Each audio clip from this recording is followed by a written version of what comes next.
मध्य प्रदेश पटवारी भर्ती 2022-23 के लिए मध्य प्रदेश कर्मचारी चयन मंडल ने अधिसूचना जारी कर दी है।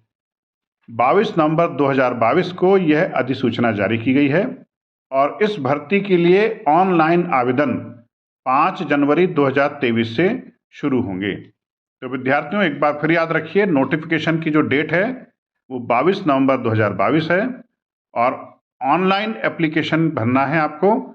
ऑनलाइन एप्लीकेशन की जो डेट है वो 5 जनवरी 2023 से प्रारंभ होगी और क्लोजिंग डेट है एप्लीकेशन फॉर्म की 19 जनवरी 2023। करेक्शन के साथ लास्ट डेट है एप्लीकेशन फॉर्म की 24 जनवरी 2023 और रिटन एग्जामिनेशन की डेट है 15 मार्च 2023।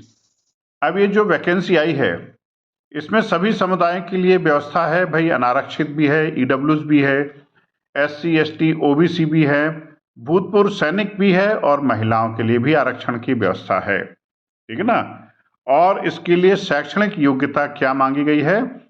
आवेदक मान्यता प्राप्त यूनिवर्सिटी से स्नातक उपाधि प्राप्त किया हो और CPCT score card Hindi typing एवं कंप्यूटर दक्षता सहित पास होना अनिवार्य है। अगर चयनित उम्मीदवार का CPCT नहीं है तो CPCT पास करने के लिए उसे 3 वर्ष का समय दिया जाएगा, अन्यथा आवेदक का नियुक्ति पत्र निरस्त कर दिया जाएगा। अब प्रश्न उठता है एज लिमिट के बारे में। आयु सीमा क्या है भाई? तो भाई पटवारी भर्ती 2022 के लिए आवेदक की आयु 18 वर्ष से 40 वर्ष तक होना चाहिए। मतलब मिनिमम एज लिमिट है 18 ईयर और मैक्सिमम एज लिमिट है 40 ईयर, ठीक है ना, 40 वर्ष। आयु से छूट से संबंधित सभी जानकारी के लिए विभाग का ऑफिशियल नोटिफिकेशन अवश्य देखें और सभी समुदायों को, रिजर्व कैटेगरी को जो एज रिलैक्सेशन दिया जाएगा वो शासन के नियमों के तहत ही दिया जाएगा।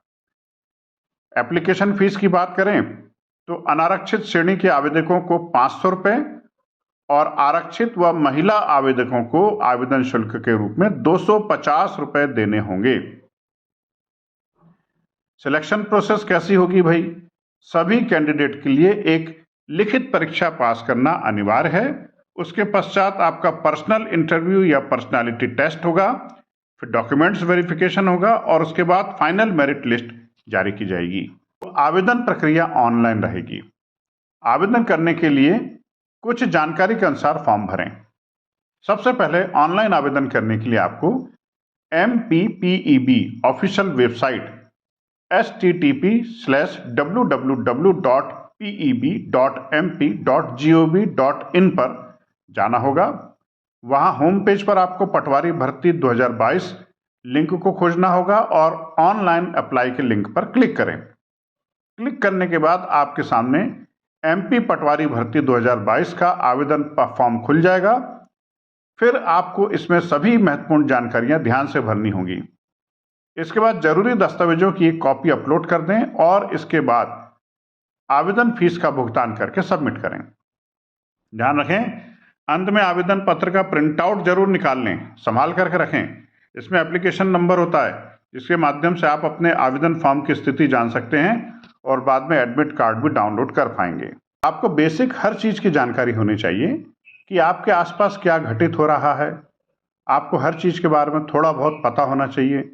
हम आपके लिए कुछ टॉपिक्स चुन करके लाए हैं। आपको कम से कम इन टॉपिक्स को अच्छे से तैयार कर लेना चाहिए, जैसे राजनीति और राष्ट्रीय मामले, महत्वपूर्ण घटनाएं, करंट अफेयर्स, भारत और उसके पड़ोसी देश, बैंकिंग अवेयरनेस, सामान्य राजनीति, countries, currency and capital of other countries and states, महत्वपूर्ण लेखक, उनके उपन्यास और पुस्तकें, पुरस्कार और सम्मान, खेल और सिनेमा, headquarters of countries, government policies and schemes, important dates and events, महत्वपूर्ण दिन, भारत का संविधान, संस्कृति, भूगोल, इतिहास और आर्थिक परिदृश्य।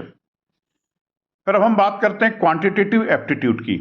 तो इस एग्जाम में आपकी बेसिक एबिलिटी देखी जाती है और आपकी रीजनिंग और मेंटल एबिलिटी देखी जाती है। तो आपको इस टॉपिक्स को जरूर गौर करें।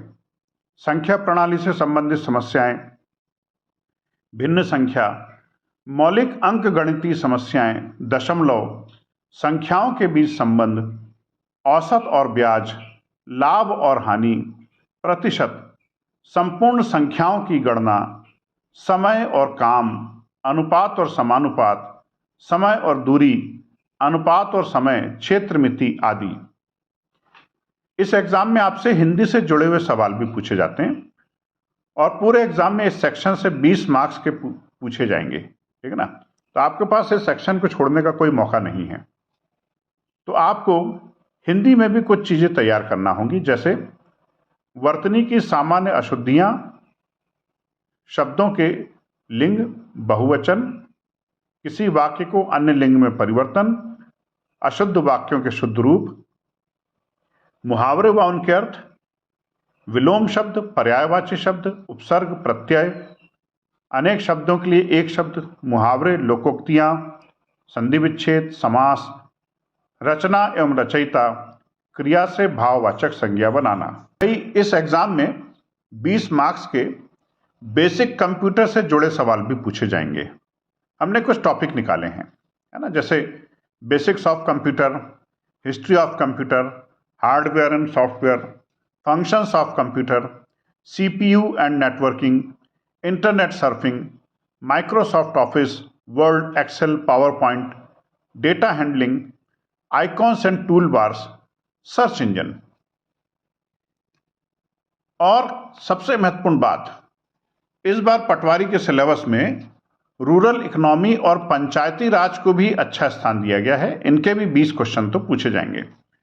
यहां पर आपको बेसिक्स ऑफ रूरल इकोनॉमी तैयार करना है, लैंड रिफॉर्म्स, भूमि सुधार, पंचायती राज का इतिहास, भारतीय कृषि प्रणाली, सिंचाई व्यवस्था और सिंचाई से जुड़े हुए प्रोजेक्ट्स, भिन्न भिन्न शासकीय योजनाएं, केंद्र सरकार की, राज्य सरकार की, जैसे फसल बीमा योजना, ग्राम आवास योजना, ग्राम सड़क योजना, राजस्व अधिकारी की भूमिका, हरित क्रांति, ग्रामीण क्षेत्रों में बेरोजगारी। इस वर्ष जो पटवारी की जो एग्जाम जिसका नोटिफिकेशन आया है उसमें थोड़ा सा चेंजेस किया गया है। परीक्षा के स्वरूप में आपका एक ही प्रश्न पत्र होगा कुल 200 अंकों का, और ये जो 200 अंकों का जो पेपर है 100 अंकों के 2 खंडों में बटा होगा।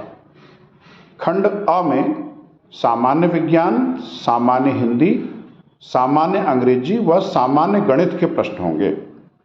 वहीं खंड ब में सामान्य ज्ञान एवं अभिरुचि, सामान्य कंप्यूटर ज्ञान एवं सामान्य तार्किक योग्यता व सामान्य प्रबंधन के प्रश्न होंगे। तो इस प्रकार सिलेबस में थोड़ा सा बदलाव लाया गया है और प्रबंधन जैसे टॉपिक को इसमें शामिल किया गया है।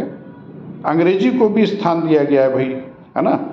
तो इस तरीके से आपका जो पुराना जो पैटर्न था उसमें थोड़ा सा बदलाव लाना है और उसको पढ़ना है। और सामान्य प्रबंधन से जो आशय है यहाँ पर, जहाँ तक मेरा संबंध है, ग्रामीण अर्थव्यवस्था से है, रूरल इकोनॉमी से है, और रूरल इकोनॉमी का संबंध पंचायतों से है। तो कहीं ना कहीं पंचायतें इसमें इनबिल्ट जरूर हैं।